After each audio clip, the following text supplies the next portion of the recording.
I still remember Dr. John Grabowski's class on Christian marriage and family down the hill at CUA. The course was packed full of information, and every class seemed as though it was the most important class I'd ever taken. Just the way he taught, very exciting. One of the many images that Dr. Grabowski used in speaking about marriage was the image of God's relationship to the Israelites. It is an image used throughout the Old Testament to highlight the way in which God was faithful to the covenant.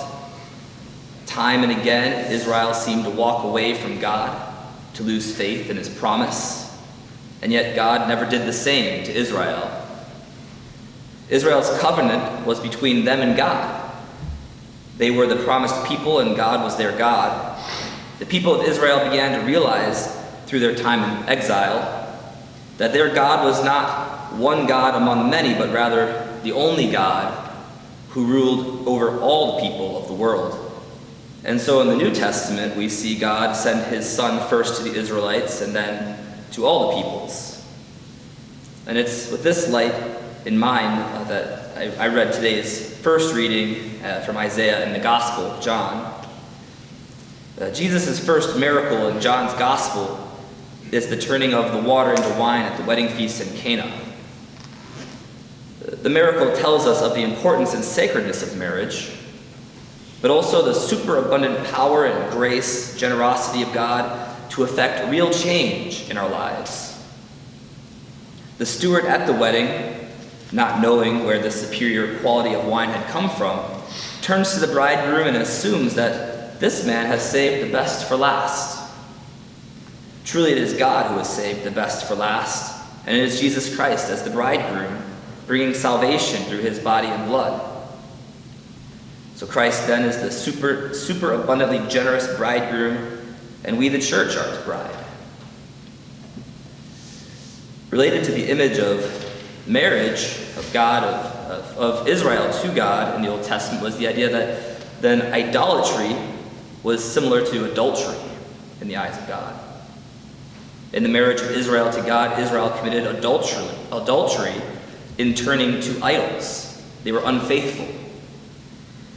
God stayed faithful throughout, and in sending his Son, gave us the way back into a healthy and holy relationship with him. Christ as the generous bridegroom continues to overflow our cups, not with the choicest of wines, but with grace and forgiveness through his death and resurrection. Our sin was always and continues to be too great for any of us to make right through our own power. We would be considered desolate and forsaken, as we hear in Isaiah's first reading, if we were left to our own devices. It is only through Christ as the bridegroom and through his generous gift of himself that we can have a relationship with God the Father. For my own part, it is good to reflect upon my own past, especially my sins, but not to feel pity or shame, sadness, anything like this. It is instead to understand how great God's faithfulness is and how his super abundant mercy has touched my life.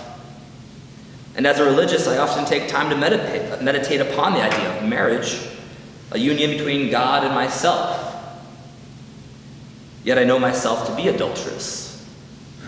I continually turn to idols instead of God.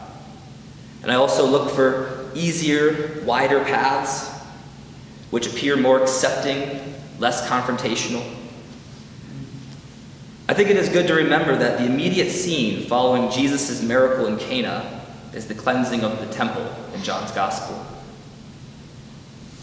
If I am to be in such a committed and faithful relationship with God, as our church is, then not only am I given superabundant mercy through Christ the bridegroom, but I must also be willing to stand firm against those who would cheapen grace in Christ's bride. God's faithfulness to his people is eternal. So every day is a choice for us to be faithful in return. Each day is an opportunity to knowingly choose the narrow and difficult path of being a disciple of Christ. Whether it is a choice of sticking to our penitential life as friars, a positive choice you might say, or a choice against ideas which erode the foundations of our faith, knowing that we will be mocked as archaic, or possibly as unthinking pawns of some larger institution. A negative choice, perhaps.